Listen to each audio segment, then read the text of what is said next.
அதாவது இயற்கை வேளாண்மையை சார்ந்தே எப்பவும் இருக்கணும் அப்படிங்கிறது வந்து பாரதத்தோட ஒரு முக்கியமான ஒரு எண்ணம்.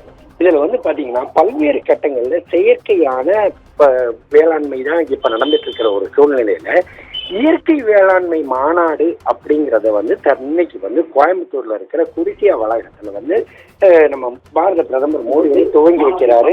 துவங்கி வைக்கிறதோட இல்லாம என்னன்னு பாத்தீங்கன்னா வந்து இந்த இயற்கை வேளாண்மைக்கு கீழே இருக்கக்கூடிய, அதாவது இயற்கை வேளாண்மை செய்யக்கூடிய ஏறத்தாழ 9 கோடி விவசாயிகளுக்கு 18,000 கோடி ரூபாய்க்கு மதிப்பிலான உதவித்தொகையை வந்து, அதாவது நிதியுதவியை வந்து அளிக்க இருக்கிற சூழ்நிலையில இந்த இதுல வந்து ஆந்திரா, கேரளா, கர்நாடகா, மகாராஷ்டிரா உள்ளிட்ட பல்வேறு பகுதிகளிலிருந்து வந்திருக்கிற விவசாயிகள் வந்து தற்போது கொடிசியா வளாகத்துல கூடியிருக்கிற சூழ்நிலையில இந்த இயற்கை வேளாண்மையை முன்னிறுத்தி செய்யக்கூடிய இதுல வந்து 21,80,204 விவசாயிகள் வந்து இந்த இயற்கை வேளாண்மை சம்பந்தமா வந்து அதுக்கு உண்டான பலனை வந்து அடைகிறாங்க.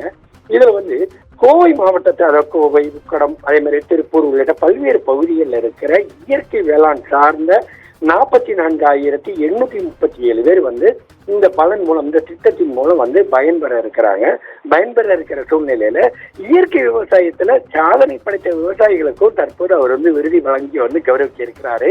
இதனால பாத்தீங்கன்னா தமிழ்நாடு, ஆந்திரா, கேரளா, கர்நாடகா உள்ளிட்ட பல்வேறு பகுதிகளில் இருக்கிற விவசாயிகள் வந்து இன்னைக்கு வந்து கொடிசியா வளாகத்துக்கு வருகை தந்திருக்கிறாங்க. இதனை தொடர்ந்து அங்கு விவசாயிகள் தரப்புல அமைக்கப்பட்டிருக்கிற அரங்குகள்ல விவசாய பொருட்களை வந்து பிரதமர் வந்து பார்வையிட இருக்கிறாரு. இதை முடிச்சுக்கிட்டு மதியம் 3:30 மணி அளவுல கோவை விமான நிலையம் செல்லக்கூடிய பிரதமர் மோடி அங்கிருந்து விமானம் மூலம் டெல்லி செல்றாரு. இந்த மாநாட்டுக்காக தமிழகம், கேரளா, ஆந்திரா, கர்நாடகா உள்ளிட்ட தென் இந்திய மாநிலங்களை சார்ந்த ஏராளமான விவசாயிகள் வந்து கலந்துருக்கிறாங்க.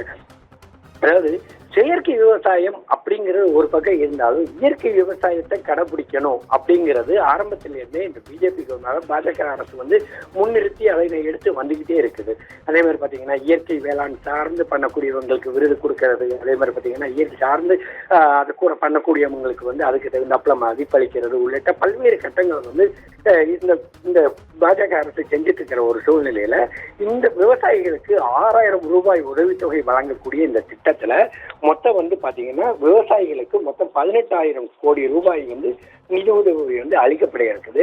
இது வந்து அதாவது இப்படி நடக்கிற ஒரு சூழ்நிலையில மேலும் பாத்தீங்கன்னா விவசாயிகள் வந்து இயற்கை வேளாண் சார்ந்து வருவாங்க அப்படிங்கிற ஒரு நம்பிக்கையின் அடிப்படையில தற்போது வந்து இந்த இயற்கை, அதாவது இந்த கட்டமானது கொண்டு போகப்பட்டு இருக்குது.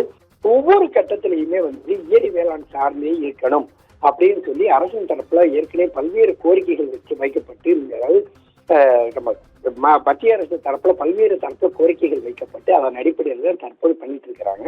இதே சூழ்நிலை எப்பவுமே இயற்கை வேளாண் சார்ந்தே இருக்கணும் அப்படிங்கிறது தான் இங்க உள்ள பலரோட கோரிக்கையா இருக்கிற ஒரு சூழ்நிலையில இது தொடர்ந்து பாத்தீங்கன்னா தற்போது இந்த மாதிரி இயற்கை வேளாண் சார்ந்து பண்ணக்கூடியவங்களை உற்சாகப்படுத்தக்கூடிய வகையில இன்னைக்கு வந்து பிரதமர் மோடி வந்து கோயம்புத்தூர் கொடிசியா வளாகத்துக்கு வந்திருக்கிறாரு. வருகை தந்த அவருக்கு தமிழக ஆளுநர் RN ரவி, அதே மாதிரி பாத்தீங்கன்னா அதிமுக பொதுச் செயலாளர் எடப்பாடி பழனிசாமி மற்றும் அரசு அதிகாரிகள் ஆகியோர் வந்து அவருக்கு வந்து வருகை தந்து அவருக்கு வந்து வரவேற்றாங்க. அதே மாதிரி பார்த்தீங்கன்னா அவர் செல்லக்கூடிய இந்த கொடிசியா வளாகம் முழுவதுமே, அந்த கொடிசியா வளாகத்துக்கு செல்லக்கூடிய அந்த பாதைகள் முழுவதுமே வந்து பாஜக தொண்டர்களால் நிறைஞ்சிருக்குது. அவருக்கு வந்து தற்போது பூ தூவி அவருக்கு வந்து வரவேற்பு அளிச்சிட்டு இருக்கிறாங்க. வரவேற்பு அளிக்கப்படுற நிலையில கோயம்புத்தூர்களை சுற்றி மொத்தம் வந்து தற்போது 5 அடுக்கு பாதுகாப்பானது போடப்பட்டு அதன் அடிப்படையில தற்போது பிரதமர் வந்து இங்க வந்துட்டு இருக்கிறாரு. இந்த கொடிசியா வளாகத்துல வந்து அவர் வந்து பேசுவாரு அப்படின்னு சொல்லி எதிர்பார்க்கப்படுற ஒரு சூழ்நிலையில அவருக்கு உற்சாகமான ஒரு வரவேற்பு வந்து தற்போது கொடுக்கப்பட்டு இருக்குது. இதுல இன்னைக்கு வந்து பாத்தீங்கன்னா நாடு முழுவதும் உள்ள 9,000 கோடி விவசாயிகளுக்கு அந்த நிதியுதவியானது வழங்கப்பட இருக்குது. அதே மாதிரி பாத்தீங்கன்னா மொத்தம் இயற்கை சார்ந்த விவசாயிகளுக்கு 18,000 கோடி ரூபாய் நிதியுதவி வழங்கப்படக்கூடிய இந்த வைபவத்துக்கு வந்து தற்போது இந்த விழாவுக்கு வந்து தற்போது மோடி வந்து கலந்திருக்கிறாரு. இந்த மாநாட்டில் வந்து பாத்தீங்கன்னா ஏற்கனவே, அதாவது அவர் செல்லக்கூடிய பாதைகள், அதாவது விமான நிலையம் தொடங்கி கொடிசியா வரை செல்லக்கூடிய பாதைக்கு வந்து ஏற்கனவே அங்க வந்து பாதுகாப்பு பணிகளை மேற்கொள்வது குறித்து ஏற்கனவே ஆலோசிக்கப்பட்டு அதன் அடிப்படையில நேற்று வந்து ஒத்திகை நடக்கப்பட்டது. இங்க ஒத்திகை நடந்த நிலையில தற்போது பிரதமர்